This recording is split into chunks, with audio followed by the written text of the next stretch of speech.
Ramayana and Mahabharata as itihasa. Itihasa. Exactly, this is how it happened. How Narayana is looking at. So today we look at Narayana as somebody, as you said, with Chaturbhuja, four bhuja, Shanku, Chakra, Gada, Hasta, and then there is a crown, and then the Prabhavali, yes, all the ornaments, and Vakshasthala, we have the Lakshmi, all those a beautiful description. So Narayana means, Nara means water itself, the one which is flowing. So Nara, it's an energy. So one who is full of that energy or in that water itself, that is we call it as a water as a Kshira Samudra. Narayana is expressing himself as a Prakriti. Atma as a Narayana, then Atma itself has got multiple layers. Like my body becomes Narayana, the Atma itself. When you say Sarvam Narayana, body as Atma, then the mind as Atma, then my Jiva as Atma, and finally the Paramatma as the Atma. Adhyatma is taking Atma at every step to the Paramatma highest, and we call today as a Narayana. Jnana that is coming in, it should be with the Ananda.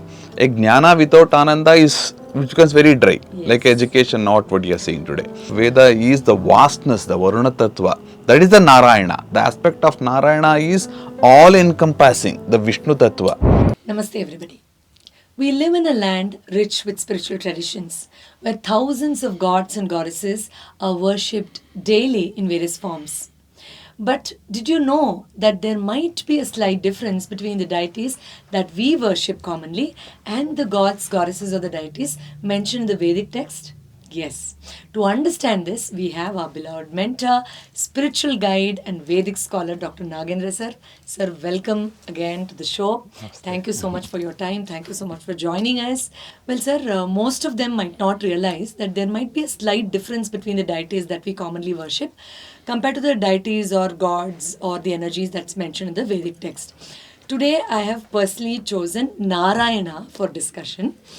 This might be a very vast topic for you, sir, to share your wisdom, but if you can help us understand if there is a difference between the Narayana that we know from the mythological story with that bluish skin and that conch and that disc and all that beautiful explanation that we get with reference to the stories that we hear, to the Narayana that is mentioned in the spiritual context in the Vedic text. Kindly guide us, sir. Namaste. Thank you. Yes. So it's a one of the most beautiful subject what we are touching today. That's a Narayana. First, just to recap that what we call it as today as the contemporary, and then we have the Vedic period.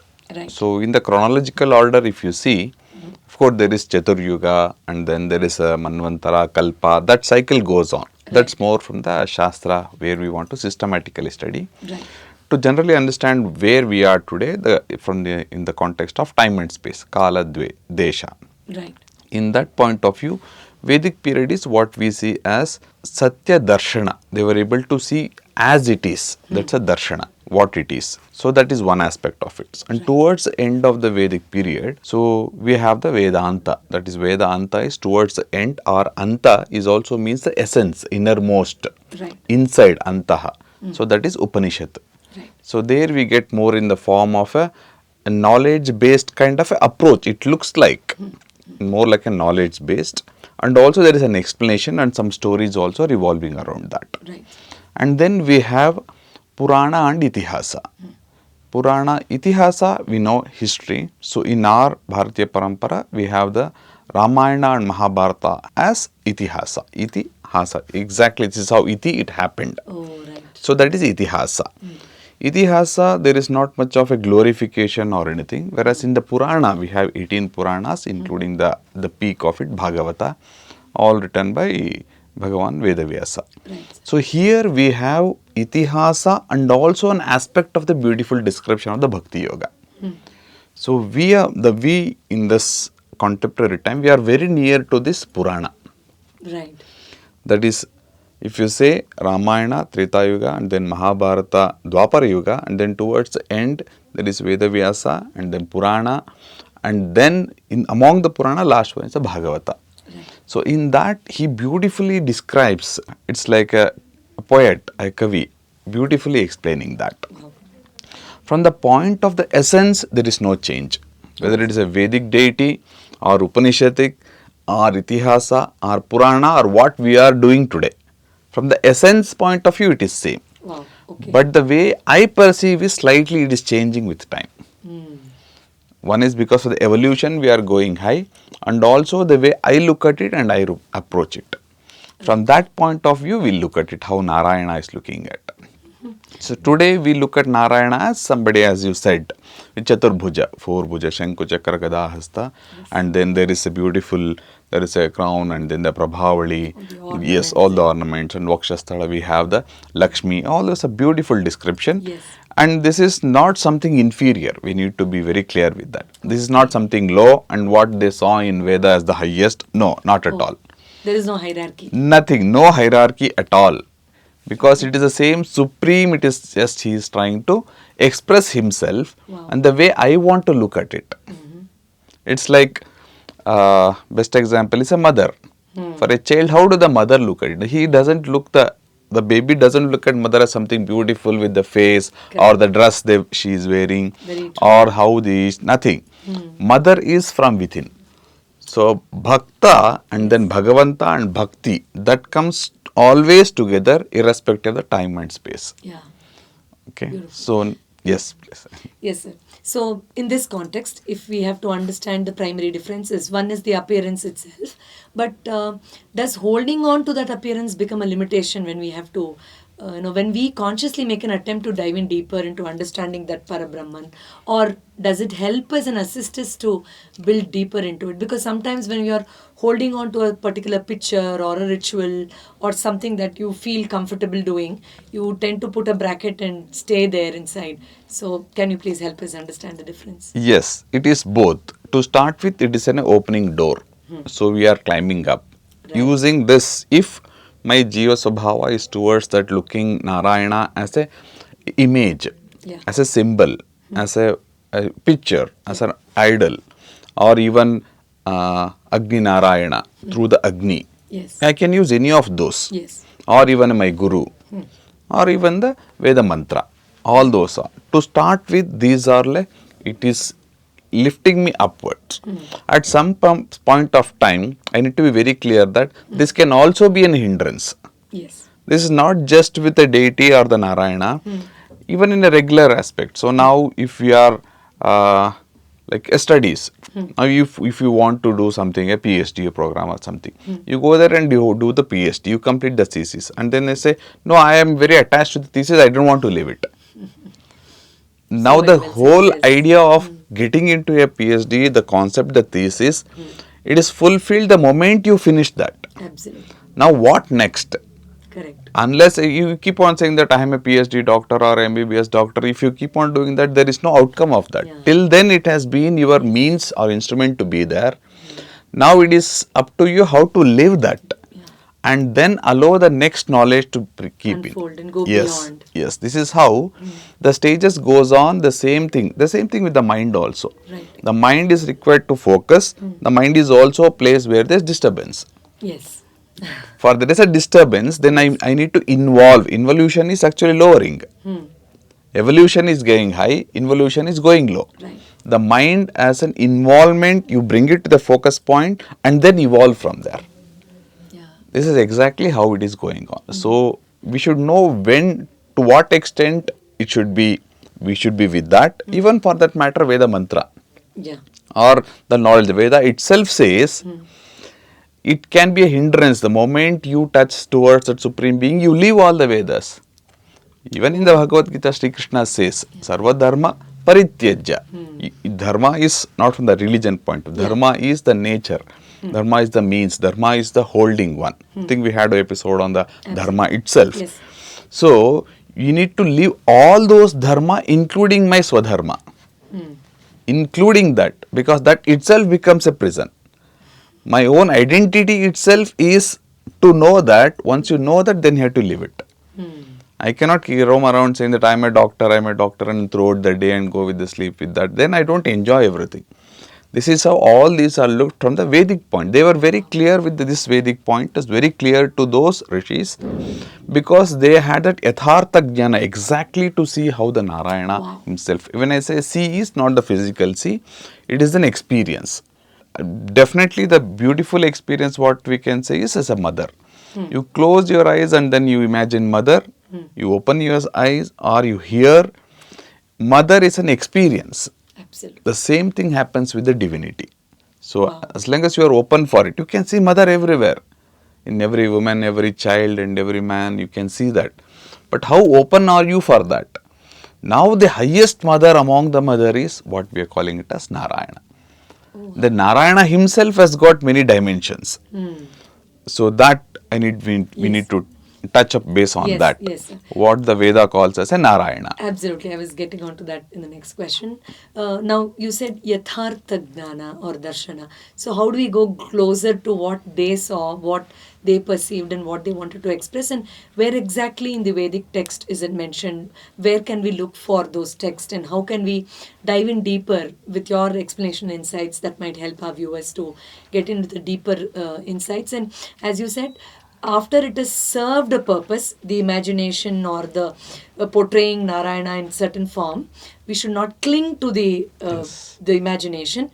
Let go of that. It has served its purpose. Now you go beyond it. Can I say it's like a bridge? After you've crossed, bridge was important, but then don't stick on to the bridge. You have to go across to the other side. So in this angle, how can we pursue Narayana closer to the Yathartha Gnana that you or the ancient sages have experienced, sir? Yes, definitely bridge is one of the aspect. In fact, this is one of the common analogy what the Veda gives. Like Jata Veda says a beautiful mantra. Veda say Sunavama Somam Adatirato. So one bank to the other bank. So it's like I am asking the divinity, I am in the river. If there is a river, I am on the other side of the bank. Now you become the nave, you become the bridge, or you become the boat itself. Because it's not even asking for let me swim or give a strength to swim. You carry me as a, make it more beautiful. The whole journey of going to the other side of it. So this is the analogy of what it is. So now we are in the apara to para, Yes. and then the nave, that is one of the things. Like we have the many symbolism like yajna, yuddha, and this is the crossing from one side to the other. Sir, kindly pardon me to interrupt you at this point. I can't stop myself from expressing this excitement where I am recalling the incidents where Lord Rama came to cross the river and there was this boatsman. Being so innocent, he says, I'm not going to take anything in return. I have helped you cross here, you help me cross there. Yes. So that little innocent guy knew that Rama himself is that boat. I mean, wisdom is, as you said, has no hierarchy, no lineage, no Yes. difference. I was just excited to express this. I'm very sorry, sir. Please continue. No, beautiful, because Rama himself is the avatar of Narayana. Yeah. Rama comes as the very word Rama is Ra is Ananda, Ma is Jnana. It is a Jnanananda Swarupa. Anyone who comes in contact with Rama, he can immediately feel the Jnanananda. Even in this video, if there is a Jnana that is coming in, it should be with the Ananda. A Jnana without Ananda is, which becomes very dry, Yes. like education, not what you are seeing today. Or if it is Ananda without Jnana, it becomes a luxury, and then it's like Yes. you become, Yes, yeah. yes. Like it becomes a irresponsible behavior kind of a thing. So this Jnanananda Swarupa is Rama. The same thing is a reflection, because Avatara is always Purnat. Okay. Rama, it's not like what we perceive as Rama came in as a human and then Become a king he didn't and know that it is. It's not actually the Valmiki Ramayana. It's like he behaves as if the dharma of the Prithvi, Bhumi, in the Panchabhuta, how it is he behaves. But he is completely aware of who he is. Oh. And even when we touch in base with this Brahmajnana, after the Atmajnana, so we can touch 2 or 3 minutes on that. Yes. So even we will realize that it's a realization of all the great rishis or whoever has gone this path, Yes. that we are a part of that. Oh. It's not a complete, whereas Avatara is Avatarana, descent. It comes in the full form, that is Purnamadaha Purnamidam. Only he is that Purnatva. But that is incomprehensible for the sense mind. Right. My sensory system is not good enough to hold that. Correct. This container is not fit enough. Whereas this container is made up of that one. Yeah. So you see that Narayana, symbolically what we see Yes. in the Veda, that is Narayana is not a very common word. Of course, there is a mention in the Upanishad, Nitya Narayana, then all those things, Brahma Narayana, Shivascha Narayana, all these Upanishads. So it says everything, Sarvam Narayana. It's very common. Okay. So we'll come to the word Narayana because that goes more in terms of explanation to that. Whereas in our context, we'll see how there is a different ways of looking at it. Yeah. So Narayana means Nara means water itself, the one which is flowing. Okay. So Nara, it's an energy. So one who is full of that energy or in that water itself, that is we call it as a water as a Kshira Samudra. Like milk representing that as a milk represents, cow represents the knowledge, the product of the knowledge. Wow. Cow itself, the ray of knowledge, he is in that, he himself is in the Kshira Samudra. Samudra is the abundance of it, the knowledge abundance, he himself, and then where else can you see him? He can see only in the Kshira Samudra. Yeah. And this we can see in the 7 chakras also, starting from this Lavana Samudra of the lowermost, where the Mooladhara chakra to the Kshira Samudra highest. That is also beautifully explained, especially in the Tantra Vidya. Yes. So that's a different concept. Now this Narayana, when he is trying to express himself, now it is, we also call it as a, one as a knowledge aspect, Ananda aspect, and then existence. That is Sat Chita Ananda. All the three put together becomes him, he, that. We call it as he, we can also call it as a that. That is Tat. Now this Narayana is expressing himself as a Prakriti. Right. Now in the Prakriti all the forms come in. First he makes a Sankalpa to come out. So Veda calls him as common word is Purusha. The Purusha, we know the Purusha Sukta. Yes. That is Sahasra Shirsha, Purusha, Sahasraksha, Sahasrapat. When we say that, that is the magnanimous picture of the Narayana himself. Right. So that's how Rishi looks at. So even in the Bhagavad Gita, that is we can say it's a Itihasa, in that part or in the Bhagavata as a Purana, you see, that's how they look at it. The vision is same. It is not, we feel that sometimes we feel that it is an artistic way of putting it as Saraswati, Narayana, Lakshmi or something. No. When you are in that state of consciousness, you see, you perceive as it is. Wow. It is not. In fact, if you go to Uttarakhand towards the Himalayan region, towards the Badri and then Kedarnath, there are caves which I have seen myself, where there are this limestone made up of the roofs and other things. In the cave, because of that flow of with the river, the mineral also comes in. You can literally see the picture of the entire, the Shiva, what we receive today. Shiva, Parvati, Ganesha. Wow. All these are seen as picture, or forget about that. Then we have this black stones, we call it Saligrama. as this Shilagrama. That's it is not Saj, we call it as Sali. Okay. Saligrama is like, that's a Shilagrama. Okay. That's a place near Nepal. Okay. So today Yeah, it has where- become Saligrama, where we do the puja. Yes. So there you see the picture of the image of the Sudarshana Chakra. Today we see even in many of this, like those marine creatures, they make picture of those. True, Some of them are like Shankha, some of them with Chakra. So Narasimha, Yeah. we see that. So who is making it? The insect doesn't know, the creature doesn't know.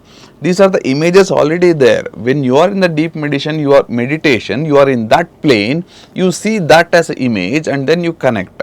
Even these names are not given by us. The very word carries that energy of, this is like a Shiva, Rudra, Brahma, Narayana, the Purusha, that's how it is manifesting out. So these are first the words comes and then the form takes. Words, the energy, words and then forms. Wow. This is the concept of the Shruti. So profound. Oh my God. So now with that background, if you see, Yes. that Narayana himself is like manifesting. Purusha is one such name, and then we have other name is Brahma is one name. Now as a Srishtikarta there is one, whereas in the Veda there is a Brahma and also there is Atma. Tuma goes more with the Tuma. Paramatma is what we call it as. These are very commonly taken it as. For our convenience, we can say that Narayana, not something less like something for a one community or who only goes for Vishnu. Vishnu, for that matter, the word Vishnu means all pervading. All gods are all pervading, irrespective of the religion, the community, cult, or anything. All are all pervading. Right. That is a Vishnu. Ishvara is Isha, from which comes the Aishwarya. Isha is the Lord of everything, who owns it. You see, by name, it means the quality of that Supreme Being. So, that Supreme Being among all these deities, that we call it as Narayana. And then how I perceive that Narayana, depending on my capacity, I look at it on this. And then the most beautiful form of adoring Narayana is Chaturbhuja, Shanku Chakra, with that blue representing a symbolic. In meditation, we know what the blue symbolizes, or that Padma, the lotus symbolizes, or the Gade, or mace, all this, how it symbolizes. This symbolically it is. But what is the experience you get out of it is very important. Yeah. So this is the most beautiful aspect of Narayana. So would Purusha Sukta be the best thing to recite or understand and learn to understand the essence of Narayana's energy? Not necessarily, because see, even Narayana Upanishad is more than enough. Like Sarvam Narayanaha. To start with Om Namo Narayanaye Namaha is more than enough. Okay. Om, you meditate on Om. Namaha, Namo is you surrender completely. Om is the primordial, Pranava, Right. from which everything comes. Yes. Namaha, you surrender. Then you perceive that Narayana within you. So you don't need anything else at all. But as and when you go on, then you become more and more near to that. Yeah. Whereas depending on your Jiva Subhava, like all these will directly, the moment you touch Narayana, the Supreme Being, then you will have to, invariably you will have to know about the creation and then Srushti, how it is going on. Yeah.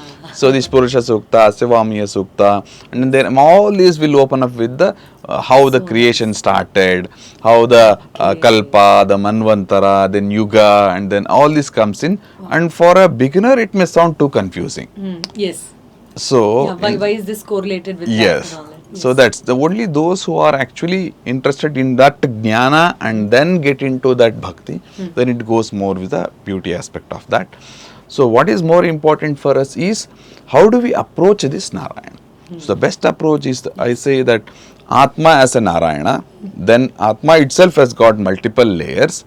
Like my body becomes Narayana, the Atma itself. When you say Sarvam Narayana, then it is in Atma.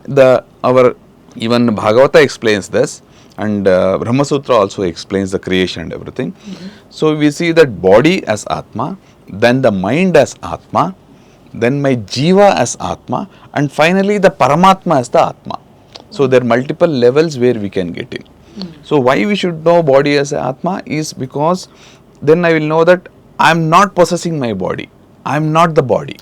That sense of ego, ahankara tattva will go. Then it becomes, this is also part of the nature. This is also part of the Supreme Being. Then it is an Atma. Then we should not stop here. Then we should go to the Manas. So the Manas, the mind becomes the Atma. This study is called Adhyatmika. Wow. This is Adhyatma. Adhyatma is taking Atma at every step to the Paramatma highest, and we call today as a Narayana. And it is left to us. Some people take it as Shakti Swarupa, Shaktya as the highest supreme. Those who are into Ganapati as Ganapatya, there are different, it goes into different sections, that's a different one. Whereas if we want to understand the core of Narayana, we should first go to check ourself, the Atma. Okay. That is Anna Prana Mana. From then go to our inner self, identify the Jivatma. The Jivatma will guide us to the Paramatma. This is the whole essence of the entire Sanatana Dharma. Wow. So this is such a opening for people particularly who say body might be an obstacle to dive in deeper into spiritual learning, mind can be a hindrance. Understanding Atma or pursuing Atma at different layers like this itself is such a beautiful thing to experience. This is such a beautiful new insight. My God, I think this itself is going to take a lot of time for us to probably take it inside and, as you said, connect with the dimensions. Sir, I have a last sensitive question at this stage, which you already addressed indirectly, but just to make it a little clear to the audience. Now, what do you have to say about people who divide, who have that bifurcation based on their cult and belief, that Narayana belongs to certain group of people, and worshipping him is restricted to only this group of understanding, and that division that is made, is it necessary for a person who is willing to understand Narayana? See, this is a human nature. Yeah. If you go to even a college, how do you see the lecturer? A language teacher will say that language is the must, because that is the basic thing. Yeah. A math teacher comes and say mathematics is most important. Then science teacher comes, science is very important. Correct. Then comes the arts teacher. Yes. So without art, what is life? Yeah. See, everything is important. How do you integrate that? So you say that this is the important thing. For you, that is an opening. You take that, but don't exclude other things. This exclusivity is the problem. The whole idea of Veda is the vastness, the Varuna Tattva. That is the Narayana. The aspect of Narayana is all encompassing, the Vishnu Tattva. And you make a small shell out of that, then it is individual problem. Yes. So then you miss out the bigger experience of it. Yes. So that is required to some extent. Once you reach there, you have to break free that. As you This told us all in the the beginning, yes, it's everybody does that at some point of time. Just a matter of time. When do you actually come out of that shell? The Yes. shell is required till the embryo is grown, and then it can come out to this outside world. And then you say, no, I don't want to come, there is a problem there outside. Then it is. Then you have to break open, and nobody can break it. Yeah. The baby inside, Yes. Has to take up. yes, that it has to break on its own, mature itself and come out. Wow. Otherwise, if I open from outside the shell, the baby will die inside. Oh my God. Yes. Or even a baby in the womb. Nobody can do it that. has to make an effort to come out. Yes. Mother can only support, or a doctor can assist.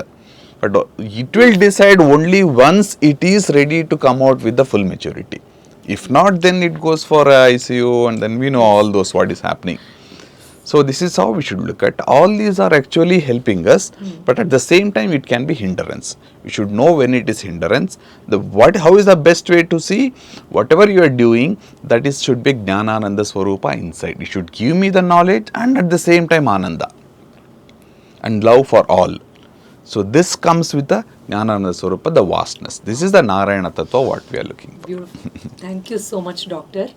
Well, viewers, for those who've been asking in the comment section the previous videos, I do my rituals, I do my mantra chanting and puja. How do I dive in deeper into experiencing the essence of the Creator with the Vedic context? I'm sure this episode is going to be of great help to you. Once again, heartfelt gratitude, Doctor, for this insight. I'll see you all again in the next episode, understanding various other terminologies and various other topics on Vedic subjects. If you have any doubts, please feel free to post them in the comment section, and do not hesitate to share this with your loved ones, because you never know who is inquisitive now to explore Narayana at a deeper level. Thank you so much for watching. Namaste, Doctor. Thank you.